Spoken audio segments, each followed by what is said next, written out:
All right, everybody, welcome to Buffalo Wild Wings, Glen Mills, Pennsylvania.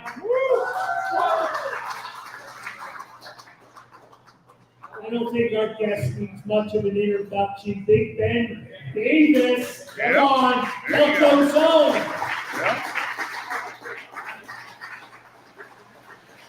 Hey, real quick, thank you everybody for coming out. I know it's we got a week till the big old fat guy shows up. Hey. I'm sorry. No, I wasn't talking about you. Okay. Not this time. Thanks everybody for coming out. You could be Christmas shopping, right? Yeah. Could be. But what's better? Wings, beers, Ben Davis, Talk Phillies, Hot Stove, winter meetings. Hey, thanks for coming out. Yes. Thanks for coming out. Hit up Sue down there in the corner. Wait, Sue, there you go. Grab your 2 free raffle tickets. We've got some great items over there. We'll pull all those raffles right around 8 o'clock. And again, thanks for coming out. Thanks to our sponsor, City Distilling. We've got some great alcohol beverages over there. So we can get you fired up for next week. So with all that, well, again, welcome Ben Davis to the show. Yes.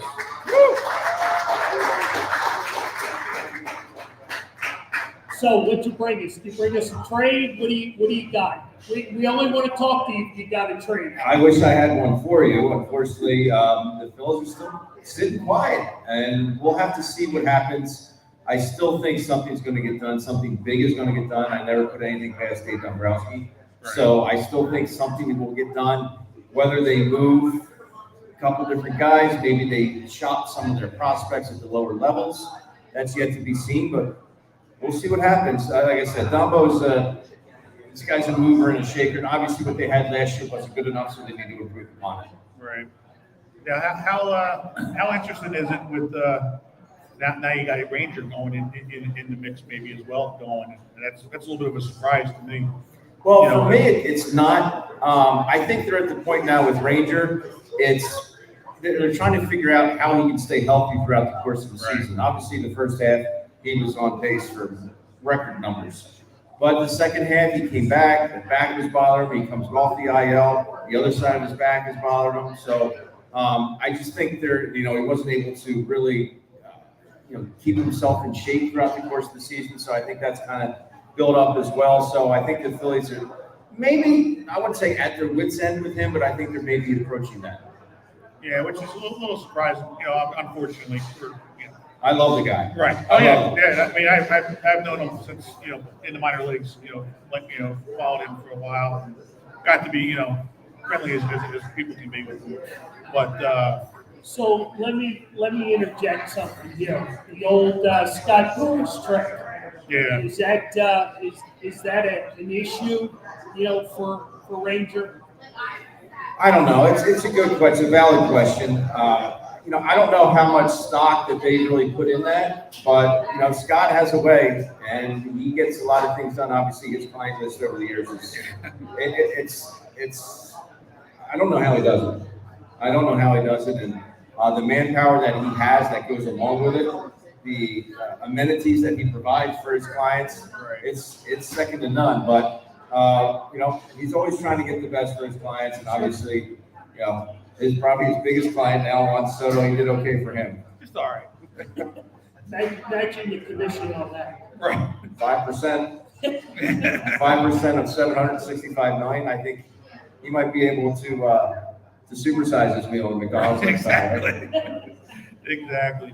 Yeah, it was just a little bit strange just because of Christopher Sanchez had a breakout year this year. It was just a matter of, can you rely on that again? Right. Just right off the bat. I think we can. I think we can with Christopher. They love him. They love his mindset. They love his work ethic. Rob Thompson, when I say Rob Thompson loves the guy, I mean, he loves him. And we've grown to love him too. And he's a great guy. But we just like to see some of that. I think he was put on waivers by the Rays back in the day. The Phillies claim him. And to see, he's been a swing guy the last couple of years. And the season that he put together last year, obviously being rewarded with a 4-year extension, it's huge for him. He'll be set for life monetarily, and Right. it's good to see good things happen to good people. Yeah, yeah, and he's kind of a Ranger-esque type of pitcher.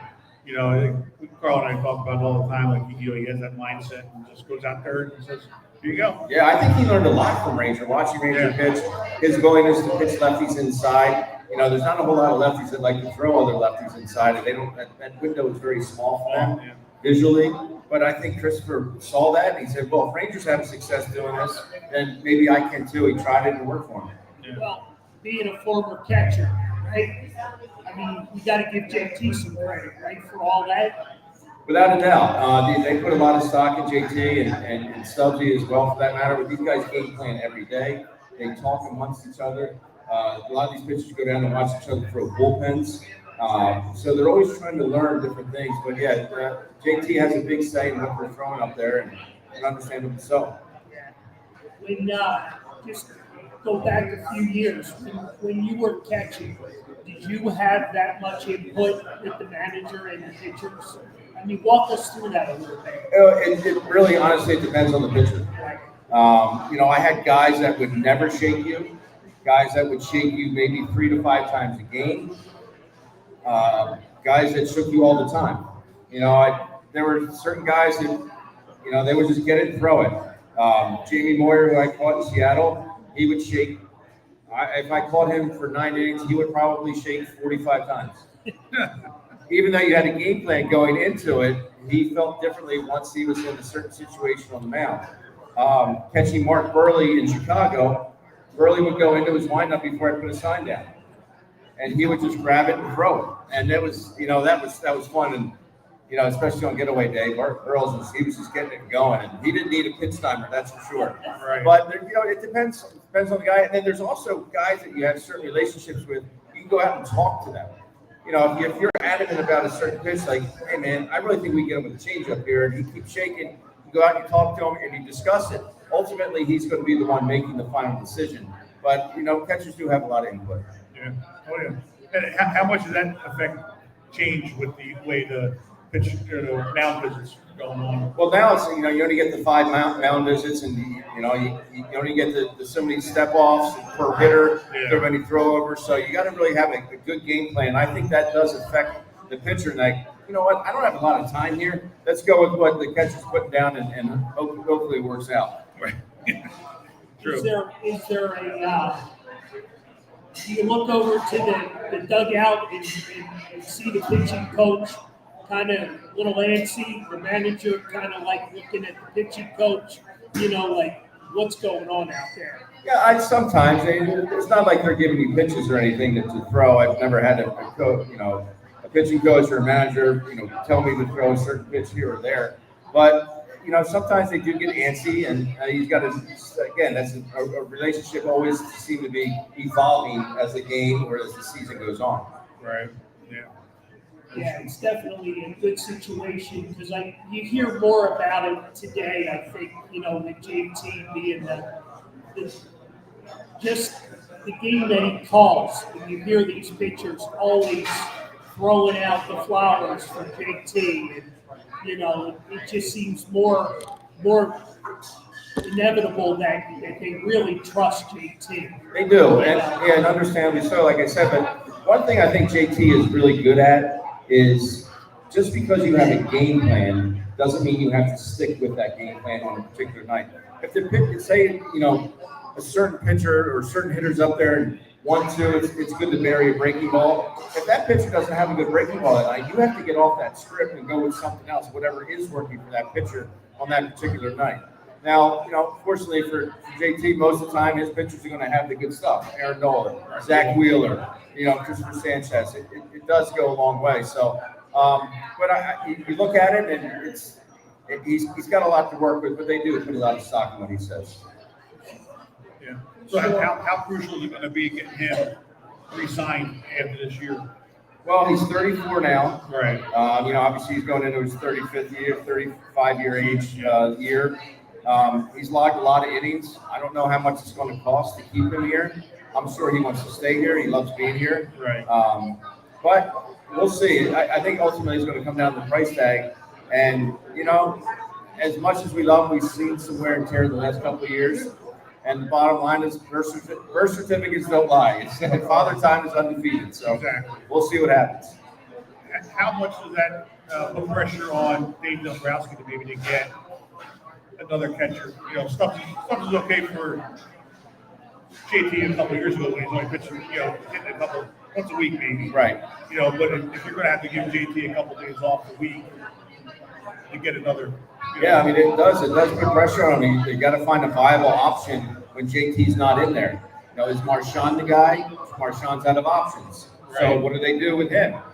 His Stubbs going to continue to be the guy. I know he's a great clubhouse guy. Guys love him, and he knows his role. And he knows that he's only going to play probably once every 10th day. Although I think that'll change this coming season. But ultimately, yes, the number one objective is to be good defensively. However, you got to put up some offensive numbers at some point. Yeah, absolutely. Yeah, that's a big question mark there. Especially with the bottom of that lineup being where it's at. Without a doubt, it's 1 through 9. You got to have production throughout that lineup. I think that's why the Phillies were so good, especially in the first half, because they were getting production out of the bottom of that lineup, and it went a long way. Yeah, because in the playoffs, Carl and I talk about it a lot. You can pitch around the top of that lineup if that bottom of the order is not hitting, and that's where you see it. Second and third, with 2 outs, or Right. bottom of the order, Rojas or whoever, Golem or Stott. Even JT, a little bit, last year. Those guys had to come through in those moments, and then it's a different outlook.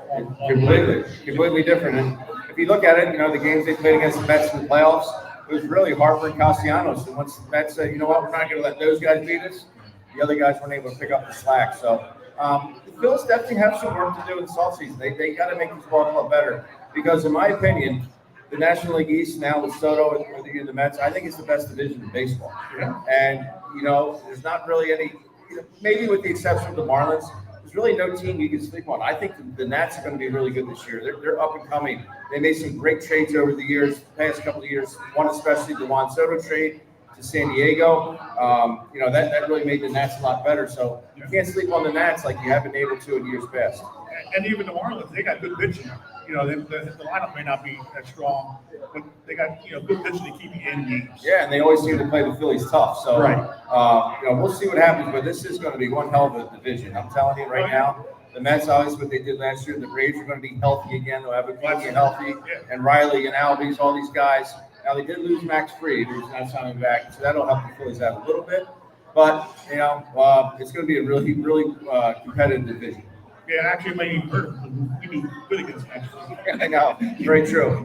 So it's a little bit difficult that way, but it's interesting to see because, like you said, the Braves, without making any moves, they got better with Albies, Riley, Soto, Acuna, and then Strider.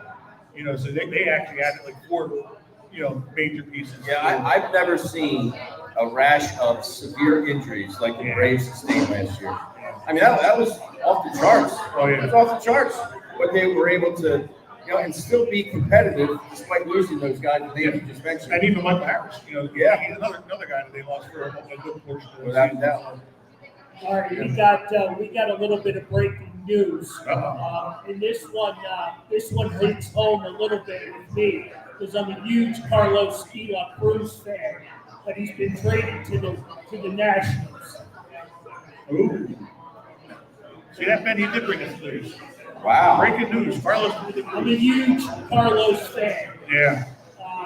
Friends with him through Reading and then up to AAA. So I don't know what they got. Lauren just brought it over to me. I guess they felt the need to move him while his stock was somewhat high. Wow. Interesting. Yeah, big guy, big bag. I thought the upside on Carlos was huge. Yeah. He is a big dude. What is Yes, he, he is. 6'10"? Yeah, he's a big boy. It's always funny seeing him in spring training. They didn't have any pants long enough for him, so they were like halfway down his calf. Yeah. So. Man, when you say that somebody's a big dude, that's how you say it. Yeah, right? Yeah. So, Just a free agent, okay. Oh, he was a free agent. Oh. I think wasn't the Rule 5 thing going on right now? Yeah, that was a week or so ago. So maybe from the Rule 5. Yeah. Maybe that's He'll instantly into that lineup. Oh, yeah. I'm sure. Yeah. Sorry to see him go though. Oh yeah. Sorry, I think I had no room for him. I do have a question back here. Go ahead. Hey Ben, question is, your thoughts of, as of yesterday, the thoughts are pretty valuable. I thought the Phillies missed an opportunity to, kind of improve that position. I thought last year when he was available, but also as of yesterday, I don't think the Yankees gave up a lot to get him. I just wonder your thoughts on that position moving forward and, the Phillies not going after Cody Bellinger. Yeah, I personally would have liked to have had him or gotten him, but I think the Phillies are at the point now where they're just really concentrating on right-handed bats. I think they figure they have enough from the left-handed side, and I think that's the route that they want to take. But he's a solid ball player, plays good first base, very good outfield, obviously a former MVP. But I think he's going to put up some numbers in that ballpark up in New York, and that's a team obviously went to the World Series, but they just got a heck of a lot better. Yeah. What do you think about Anthony Santana from the Orioles coming here? Yeah, you got a switch hitter there. Right. Obviously had a career year. It's a great time to do it. Right. But still, it's not. I'm just I'm an average guy. I like batting average and RBIs. If anybody that watches the broadcast or the pre and post game shows, right, I'll take that guy on my team any day of the week. A guy that hits for high average and drives in a lot of runs. Someone that's dependable, knows going to put the ball in play. Santander, average wasn't there. The power numbers were there last year. I just don't think the Phils need that on their ball club right now. Yeah. I mean, he's going to get paid. He's going to get good money as well. Someone's going to pay him, Right. That's for sure. Yeah. Someone's going to pay him. Again, switch hitter, he does damage from both sides of the plate. But talk about a guy that's really gotten better over the years. And I think when he first got with the Orioles, I would say he was an out, but he has a lot of holes in his swing. And obviously, the average isn't there, but he found something in that power stroke that made him obviously a lot better at that level. Right. Oh, yeah, definitely. All right, again, if you're just coming into the room, with this fans view, we're here every month. Our guest tonight, Ben Davis, catcher. Everybody wants to be a catcher. I know I did growing up. But, questions, comments? Lauren's walking around the room with the microphone. If you guys want to throw some questions at Ben, I'm sure he's got answers. But make sure you get your raffle tickets. You get 2 free ones. If you'd like to buy extras, they're $1 a piece. We got some great stuff over there. So we'll draw raffles right around 8 o'clock. But you got Jess is behind the bar. You got Cam working his butt off here in the room. So make sure you take care of those guys and gals. And we'll continue to have some fun. I think we're maybe some trivia. We got some trivia. You want to hold off on trivia for a little bit? Whatever you want to do. It's Christmas trivia, right? It's Christmas trivia, yes. It's Christmas trivia. Yeah. So we'll throw that out there so you guys can look at Schmitty. Schmitty's like all like geared up. He's like, oh, damn. He's like, damn it. He goes, I knew everything about Ben Davis. Oh, yeah. And trust me, he will. He knows. He studies up. But, yeah. So what do you think about Justin Crawford? You think he has a chance of starting out big club in center field? He's going to have one hell of a spring, I think. Okay. And really, turn some heads. It is very refreshing to see that the Phillies have a minor league system that has been restocked, retooled. I think just seeing the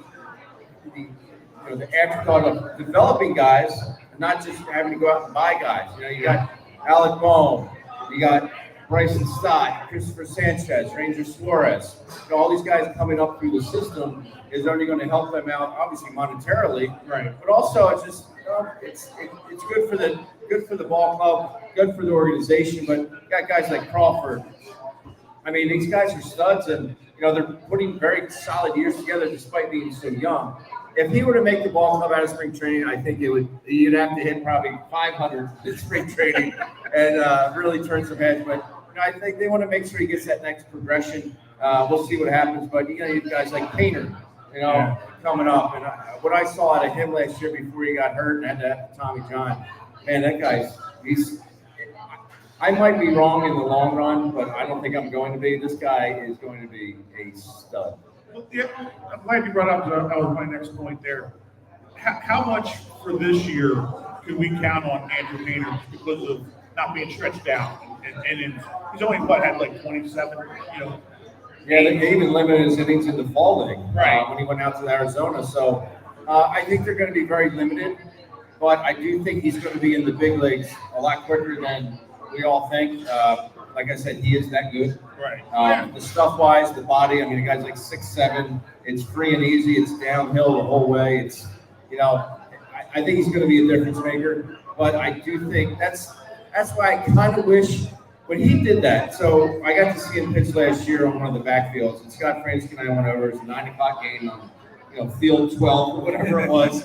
And he and I stood behind home plate, and neither one of us said a word to each other. We just kind of gave that look. Yeah. Oh, yeah. And we watched another pitch, and then we look at each other again. It's like, oh my goodness, this guy.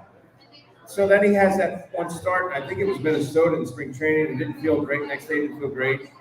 I wish he would have gotten it done right away. I don't think he got it done till like June or July or whatever it was. Right, yeah. That's months that he could have been, starting that in the rehabilitation process. It didn't happen that way, so you got to make do with the way they planned it.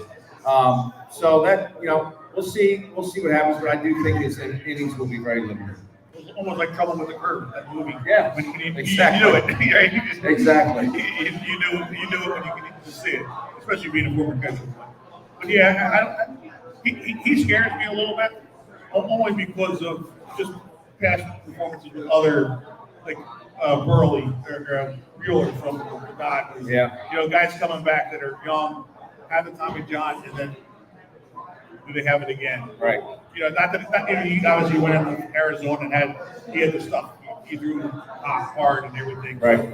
He was the best pitcher out there in Arizona. Yeah.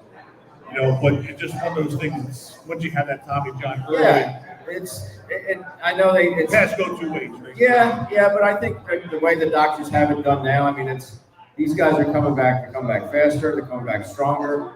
I don't think it'll affect him as much as we think. Hopefully it won't. Right. But we'll see what happens. But I think we'll be ready to go. Yeah. We started to talk about changes in the Philly system. Can we talk a little bit about Mattingly and some of the changes that they made internally, with the minor league group? What are your thoughts there? Well, Preston Mattingly's this guy. He's a forward-thinking guy. Obviously, Don Mattingly's son, but he's a guy that the organization hired him, and he's really worked his way through the system. They like his views. I think he combines, and I think the Phillies are getting back to this a little bit more. He combines the old school theories with some of the new wave ideas and ideals. So it's really trying to get the best of both worlds for these guys to really get better at the different levels. I mean, they're sparing no expense down there in Clearwater with the things that they have at their beck and call. I mean, these minor leaguers, these guys want for nothing, and I think you're starting to see the changes in their development over the years here in the past. So it's definitely for the better, and I think we're having success with this. We're getting guys in the big leagues. They're having success at the big league level, so let's stick with it. And again, combine the old school with the new ideas and analysis. All right, sure. So I got a question in the audience. It's this little guy's birthday today. Oh, happy birthday! Yeah. He wants to be a baseball player, so he's got a question for you. What was it like to be in the major leagues?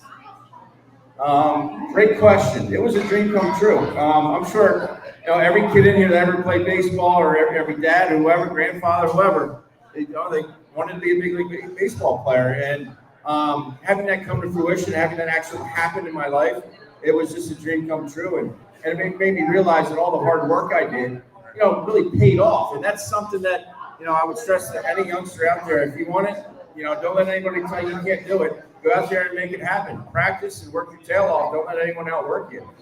That's the mindset I kind of had in my head. It's the only thing I ever wanted to do. There you go. Happy birthday. Yes. How old are you today? 10? All right. Happy birthday. There you go. And you're spending it at Buffalo Wild Wings. Hey, speaking of that, you came from a clinic. You're giving lessons. Is that what I understand? Yeah, I had a couple of lessons tonight, so yeah, I had to cut a few short to be on with you, fine gentlemen. So, but believe me, it beats squatting all night long. So this is a welcome change for my body. Nice. I saw you rub your knees there. There you go. So you want any tips, pointers? Hit them up after the show. There you go. Former Major Leaguer Ben Davis. There you go. What, speaking along those lines, you know, I mean, I know you're not going to say how great it was, but you were number one pick. I mean, that goes without saying. I mean, you put it all out there. Yeah, it was one of those things that, you know, I remember going into my senior year, people were talking, oh, I'd be a first rounder, and I just really didn't have that inclination that it would actually happen. Coming from a small school in, you know, Southeast Pennsylvania, where my junior year we played 15 games, 1-5.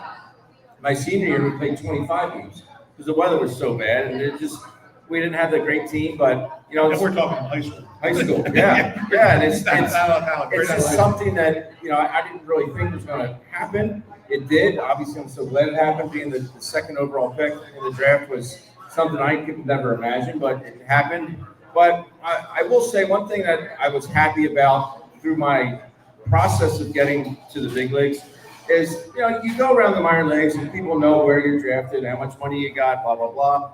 And I kind of never wanted that to get to my head. I looked at myself as just another minor leaguer making $800 a month. And I'm thinking, well, if I don't perform, I'm not going to get to the big leagues. So I looked at it, it's just like, hey, you're just another minor leaguer. And yes, you were able to get a nice signing bonus, but I'm not going to get to the big leagues and be able to stay in the big leagues if I don't do it at the minor league level. So I got to work hard. I got to work just as hard as someone that was drafted in the 25th round. And that's one thing I'm very proud of. You know, that's something I took personally. Like, hey, I want to get there, but I got to work my tail off to do it. I just can't do it on talent alone. Yeah. You still want to hand it to? Yeah. Madison, trivia? Yeah, you ready? Is it a good one, Bill? I didn't mean to catch you, you know, in the middle of the bite. Is it what color was Rudolph's nose? He's ready. Yeah, he's done this before. Y'all set? Yeah, trivia, let's do it. All Oh, right. you're trivia? Okay. Yeah, let's do the trivia. All right. According to the Guinness Book of World Records, what is the best-selling Christmas song? We understand. He's very energetic about this answer. All right, Blair, let's do it. Okay, everybody thinks it's Mariah Carey, I guess. But I think it's White Christmas, Dave Crosby. There you go. There you go. Good job. All right. Oh, well done. White Christmas is right. Stand up and take a bow, Blair. I did see you up here by the on the table. All right. All right. What Christmas carol was first played on the guitar because a mouse had eaten the Oregon bellows? You're supposed to wait till Lauren gets over it. I also didn't understand the question. Silent Night. That is correct. Silent Night. Good job.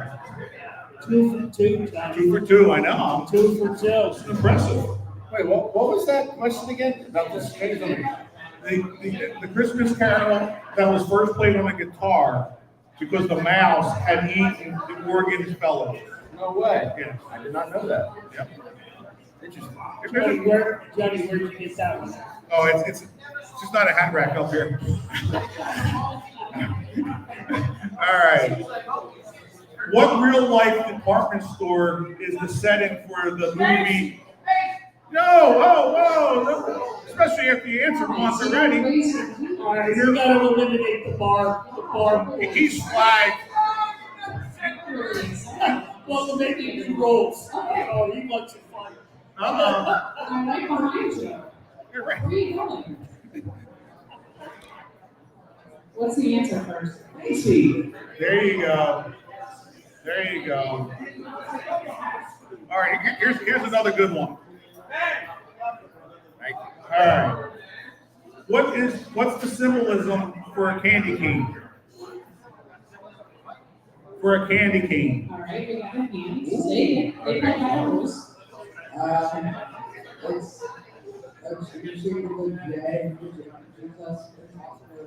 It's also a shepherd's crow. Oh, man. It's not in the shape of a J, that's incorrect. No, but what's the symbolism? Why is it like that? Not because it's a J. And the shepherd stuff is not correct either? That is not correct. Okay. Oh, man. You worked hard at that, John. He He did. did. He was confident. What else we got? It was confident. He was confident. Anybody else? No? None of you bar boys? We're Catholic boys? Come on. All right. They represent the staff that St. Nicholas carried.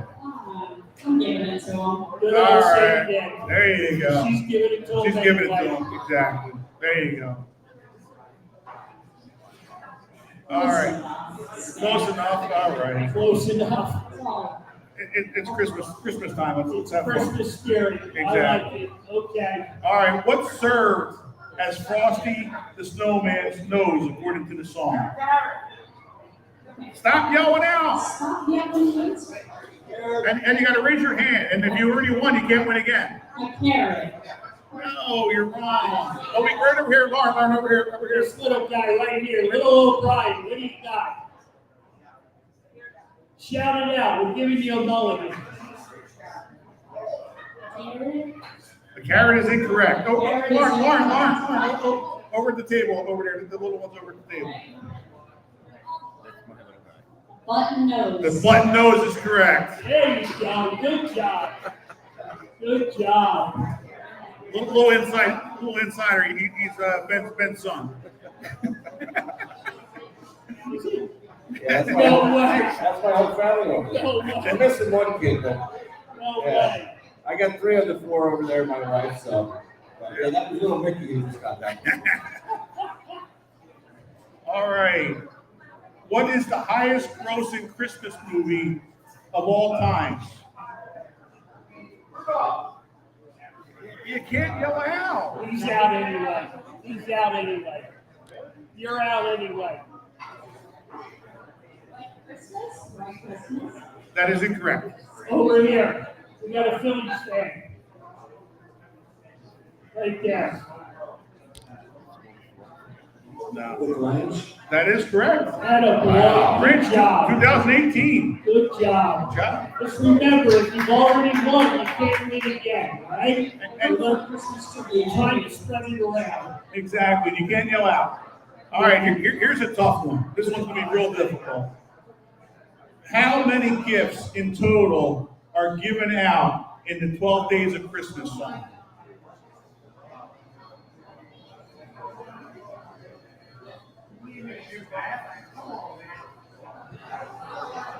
Well, That's good thinking, but no. that's a good answer. So you got to remember, it starts out from the 12th day of Christmas and you keep going back. So keep 25, that. but I know that's incorrect. That is incorrect. 64. 64. No, that is incorrect. Okay?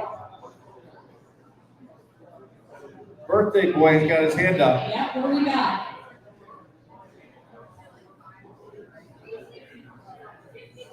$55. Ooh, I think you actually had it right the first time you said it. Who are you listening to, mom or dad? Well, I think you actually had the right answer. I think you said. 78. No. Okay.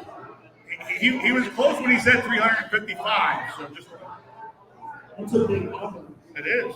77. No, again, 355 was pretty close. 364. That is correct. There you go. Good job. Excuse me, but did you just Google that? No, he just did the math on his phone, like anybody else could have done.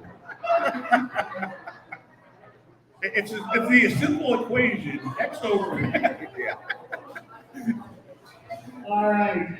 Good job, All everybody. right, good job, good job.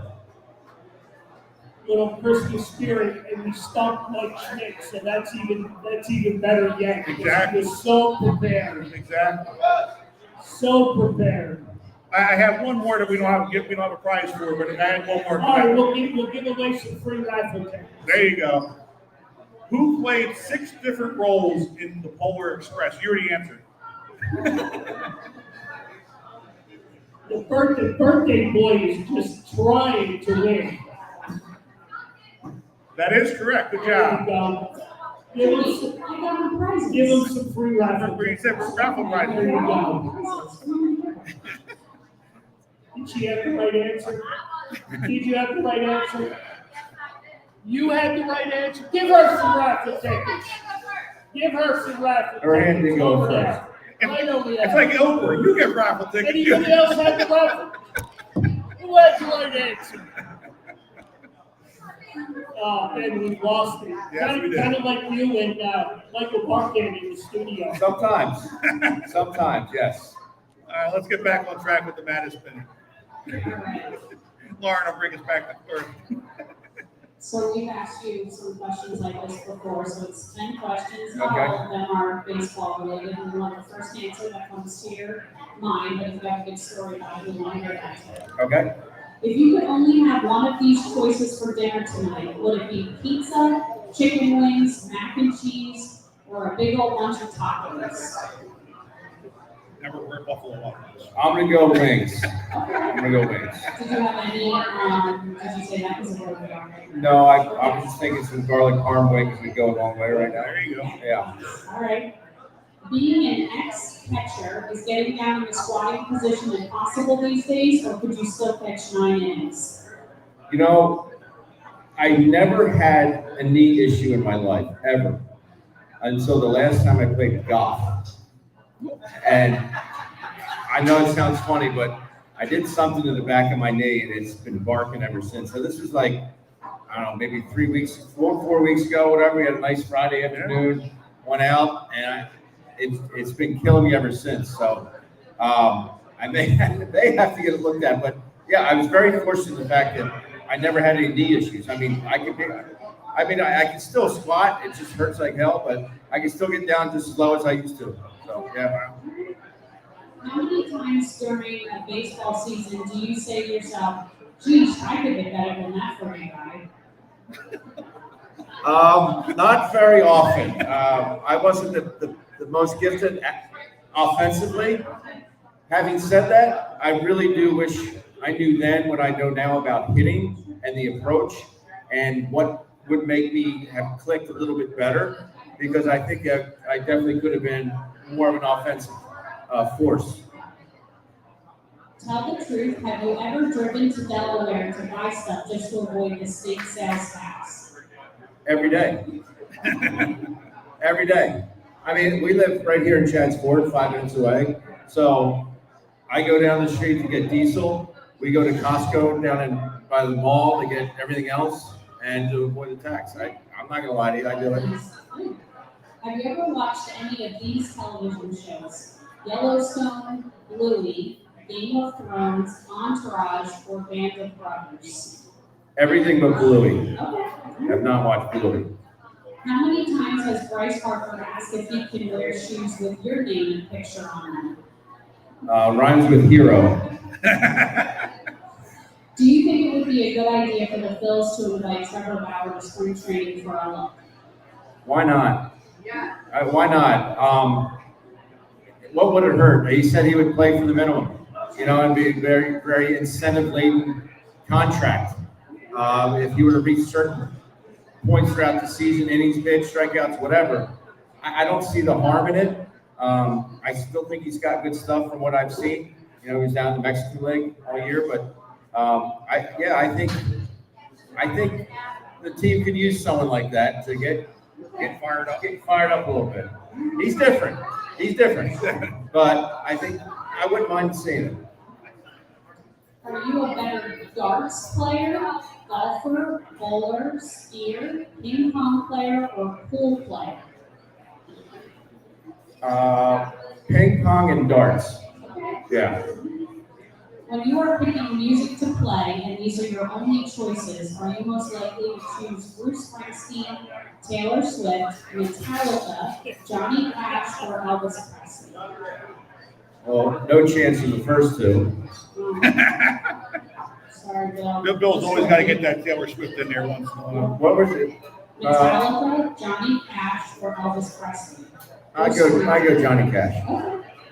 If there was a bowl of candy made available in the seventh inning of the game, would you choose Butterfinger, Almond Joy, Twix, Reese's Peanut Butter Cups, Sour Patch Kids, or would you go for the Dunkin' Donuts Frosted Cream Donut instead? I'm going Twix and Sour Patch Kids. There you go. All right, and this one isn't on here, but since it's Christmas, what's your favorite Christmas cookie?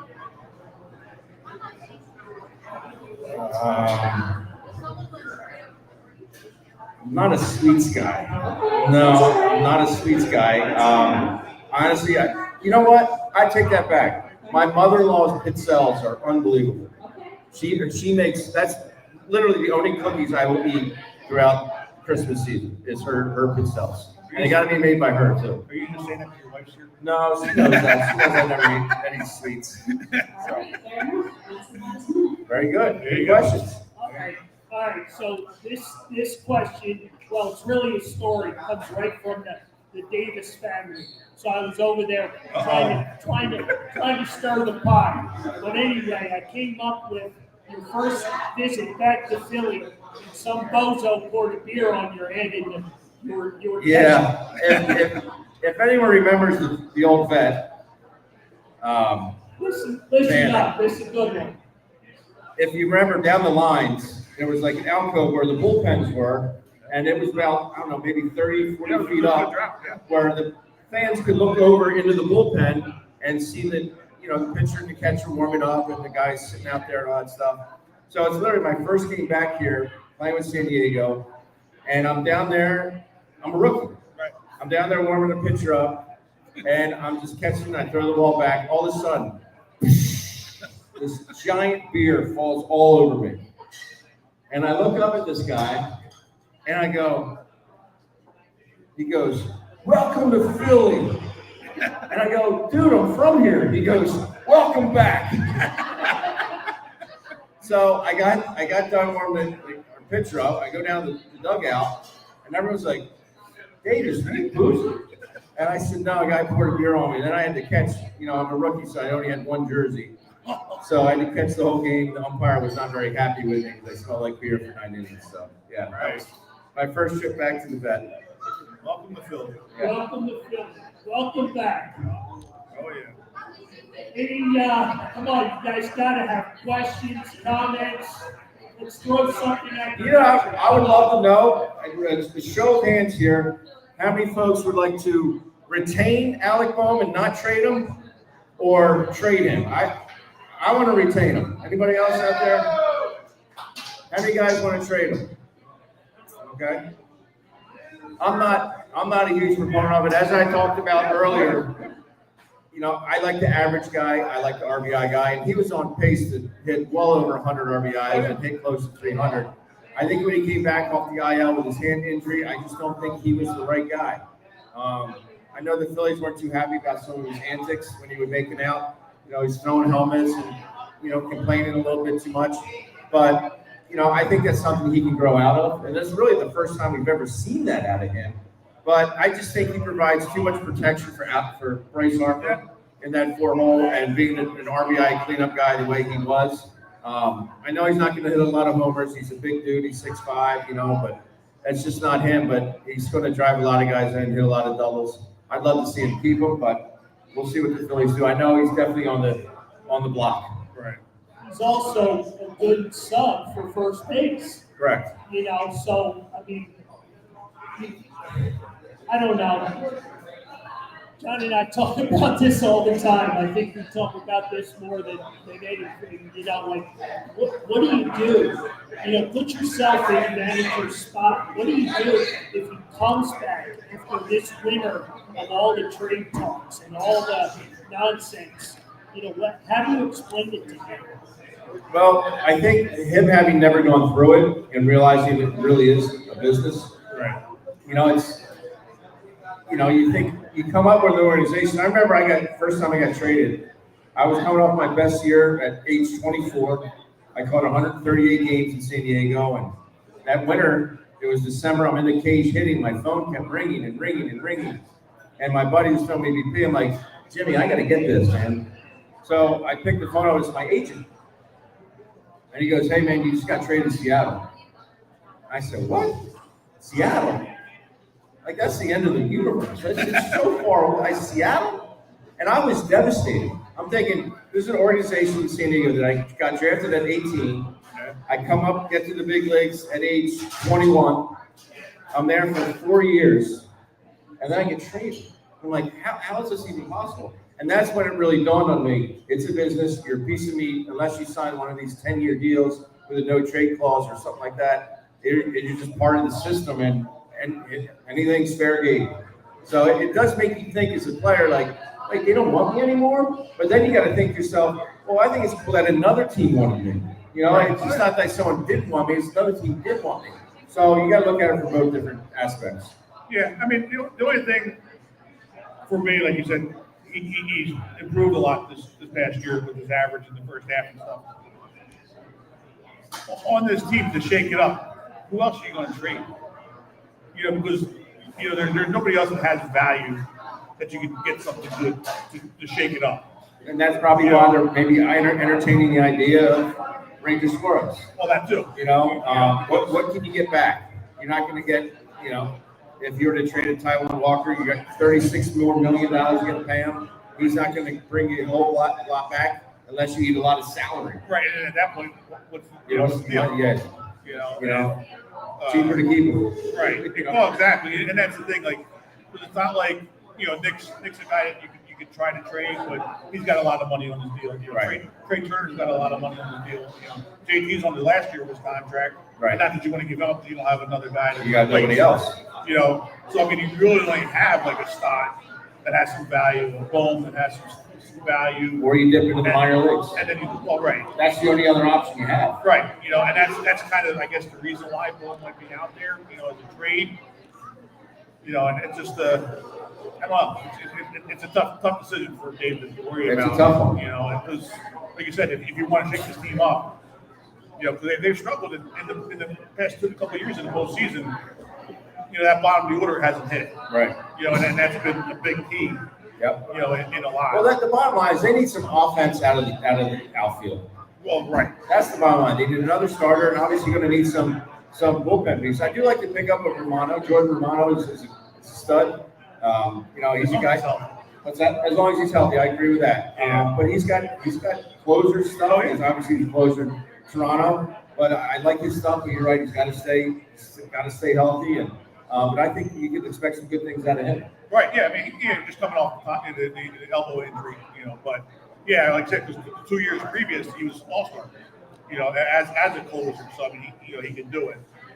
It's just a matter of being able to stay healthy. You were able to get him at a decent price, and I just didn't like the. It's baseball, but I kind of didn't like the incentive of you get to 60 innings, we'll give you another bonus type of thing. Like it's almost like they're not sure if he's going to get that far. Right. Well, I think that's something that gives that kid an incentive to stay healthy as well. Right. So maybe he'll do something with his body that gets him to that point, and where he can. If he does that means he's going to stay healthy, he's throwing the ball well, and he will be effective. Right. And real quick, talk about your San Diego days a little bit, or your Seattle days a little bit, because I know you've talked about Ichiro a lot. What was it like out there? It was great. It is really far away. We took long plane rides. I remember the one time we left Tampa Bay, to fly back to Seattle, it took us 7.5 hours. The headwinds were so strong. I mean, it's very far away. But I had some wonderful teammates, guys that I still stay in touch with to this day. One of my favorites, Mike Cameron, our center fielder, Ichiro and right. Brett Boone at second base. You had Edgar Martinez, the Hall of Famer, was our designated hitter. John Olerud at first base. I mean, our team was really, really good. And it was fun being on that team. The part that stunk is we won, I think my first 2 years in Seattle, we won 93 games each year and did not make the playoffs. That's hard to do. And, that's when you had Moneyball and, obviously the Angels won it all in 2002. They were coming out of our division. The A's the following next couple of years with the Moneyball and, all those guys that, that movie always, sidebar, that movie always cracks me up. Because they would always talk about it in Moneyball, Scott Hatterberg and have his on base percentage and all that. They never talked about Miguel Tejada. They never talked about Barry Zito, Mark Mulder, and Hudson. Facing those guys in a 3-game series, Mulder, Zito, and Hudson, you'd be lucky to scrap out a couple hits. Right. They never talked about that in the movie, but that's neither here nor there. But so it was a really good division back then. But I had a great time playing there. Great pitching coach and Brian Price, or my first year manager, was Lou Pinella, and playing for that madman was different. I go from the most mild-mannered manager in Bruce Bochy for 4 years in San Diego, and then I go there and I get Lou Pinella, my friend. I'm like, this guy's off his rocker. But you knew what you were getting out of Lou, that's for sure. But he didn't hold anything back. Yeah. Oh yeah. You get some good things there. In Seattle, like you said, 93 wins and not making playoffs. That's a tough year. Crazy. Crazy. All right, as we wind down the show, I just don't want to miss anybody with questions, comments for Ben. It's great having him out talking baseball. We're a week out from Christmas, winter meetings. Who knows? Maybe the Phillies will do something big, and maybe they won't. Maybe they'll stand pat, and this team will finally come through. We'll see what happens. Like I said, I wouldn't put anything past Dave Dombrowski. They know they need to make some changes. Last year just wasn't good enough. So we'll see what happens and get, John Middleton. He always says, I want my trophy back. So hopefully next year they can do that, stay healthy, and put a really solid ball club on the field. What is the feeling of the Phillies with Rojas? Rojas is playing pretty good down in winter ball right now. I think it's batting like 325, which we would take that every day. Yeah, unfortunately, winter ball is not the big league baseball. Well, no, exactly. Yeah. Pitch is a little bit different. Yeah, I mean, unless this guy hits, it's not like he's like his defense is good. Is very good. Right. But it's not like it's He's got his lapses out there. He does have his lapses. Right. Unless he's got to hit. That's not only he's got to get on base, he's got to get bunts down, he's got to steal bases. Right. All those things, is it in there? We've seen it in glimpses, but he's got to be more consistent with it. Unless he really hits, I don't see him. He can't take up that spot. He just can't take up that spot. Yeah, that's why I was thinking, Crawford might, if you're going to struggle with that offensively at the one spot, maybe, Crawford can play defense probably. Yeah. Maybe not as well right now, but he's pretty solid. I've heard some great things about him. Right. I've heard some great things, and we'll see. Hopefully, this is a draft pick that really pans out for the Phillies. Yeah, and he's hit every level where he's been. So. And Aiden Miller too. I mean, just another guy that's hit. I know they're just prospects until they get to the big leagues, but you never know what you're going to get. But these guys have proven it at the different levels, and that's very reassuring. Oh yeah, absolutely, that's for sure. So I know a little bit ago you mentioned about the little guys, playing baseball and different sports. How do you handle father aside? Go outside the family lines. What do you tell these young kids? Play as many sports as you can. What is your message to the young people? Yeah, I think until you get to high school and you really want to limit it or narrow it down, play as many sports as you can. I think if you just play one sport, you get burnt out. We have 4 kids and very fortunate they play, numerous sports. I remember I was the oddball in high school amongst my peer group because I only played 2 sports. I didn't play basketball and baseball all 4 years. all my other buddies, they all play 3 sports. I know it's a lot different back then. I get that. But I just think it helps with other hand-eye coordination. It helps with strengthening certain muscles that maybe you don't use if you only play one sport. Right. So I think from that aspect, it's good to branch out. Find out and go have fun doing it. It's not like it's the end all be all. Like say you play basketball, you're not that great, but you have a really fun time playing it. Like go play it. That's what I would tell the youngsters. Until you really have your mindset on one thing, do it all. Yeah. Last call on questions, comments, anything, you got one? We'll get him on to you, hang on a second. She's right behind you.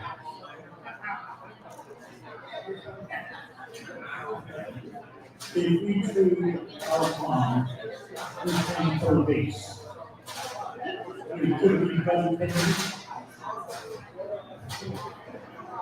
I would probably say no to Buddy Kennedy. Not saying it's not a possibility, but I think they would have to get someone in return or go out and sign one of these free agents. Whether that be Bregman or Arenado. I saw Arenado turn down a trade to Houston today, so he's still available. They'd have to probably go out and get somebody because the guys that they have currently are not everyday guys. Right. Yeah, Mondo Sosa, fills in nicely. Yeah, he got burned out a little bit, I think. Yeah. Last year playing way too much. Yeah, you just don't want to get these guys exposed as much as they do. Yep. What do you think for the bench? We need. What do you think we need there? Well, you always like to have a thumper to come off the bench and possibly get a 3-run homer at a given time. But I was happy with the bench for the most part last year. I think Sosa's, he's very key, pivotal for this ball club because he can play all over the field. I just love watching that guy play. Oh yeah. Because you can see the sheer joy he has on his face for playing. Like this guy loves going to the ballpark and he loves playing, and you don't get that out of all the guys, right? But you can really see it on his face. And I obviously always looking to improve. The bench and the bullpen is something I think that we're always trying to get better at. So we'll see what happens. Yeah. On a personal level, how's the deer hunting going? The deer hunting, I have not been out one time all season seeing stuff. So I'll be in a duck blind on Saturday morning, so we'll see how that goes. There you go. Yeah. There you go. How's your son doing at Louisville? He's doing great. It's nice having him home. Although I will say, I had taken a doctor's appointment yesterday, and we came back, and he made a breakfast. I said, "Oh, you have some buddies coming over?" And he said, "No, it's just for me." And he ate everything. It's just, we call him the tornado because he just comes home and he's like, the house is in, it just disrupts everything. But it's nice having him home. He had a great fall.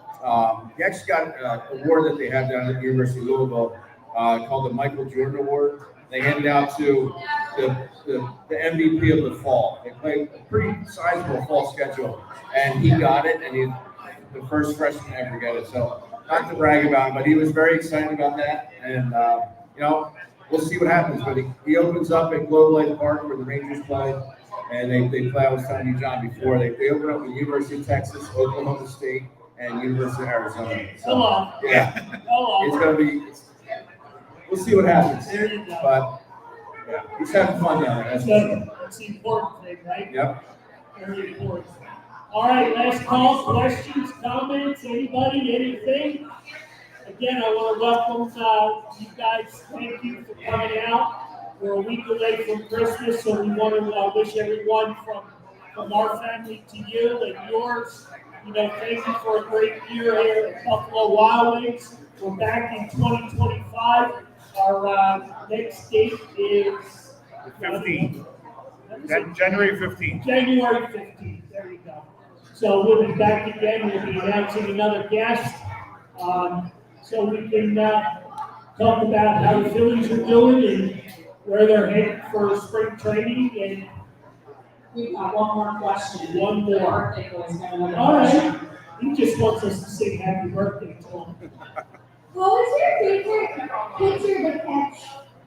My favorite pitcher was Trevor Hoffman. He was our closer in San Diego, and he's now in the Hall of Fame. He's got second on the all-time list in saves next to Mariano Rivera. But the coolest thing about Hoffy, other than being just an awesome dude, is all the dads in here will appreciate it. When he came out of at our home park, when he stepped out of that bullpen, they played Hell's Bells, which is a great AC/DC song. When he came out, the whole place just erupted. And he would come out, and we knew the game was over because he was that guy. So, but it was every time he came out, they play a song, we get chill bumps. It was one of the coolest entrances I've ever seen. Yeah. Yeah, oh, yeah. It's cool how a lot of the closers do that because Rivera had it as well. And, He had Enter Sandman from the time. right. Yeah, and not that Diaz from the Mets. We don't want to give the Mets any credit, but That's a good one. that is a good one. It's a good one. That is a good one with the Trumpets. But yeah. Did you just give him that credit? No, I just said I don't want to give any credit.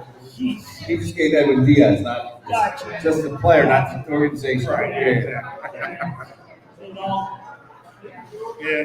Well, I'm just saying, it's Christmas. We got this. we're throwing the love out. Exactly. Again, how about a big hand for Ben Davis? Come on. Thank you, guys. Del Coach owns Ben Davis. Right. So again, thanks to all of you for Yes. coming out. We enjoyed, the company, here at Buffalo Wild Wings. Joe, the general manager, Jess behind the bar, James running around, Bill Mattis for the Mattis Minute, Sue who sells the raffle tickets back there. Thank you.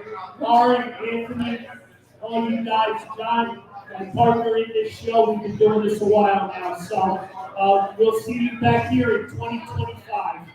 Wow. 2025. Merry Christmas, Merry everybody. Christmas, everybody.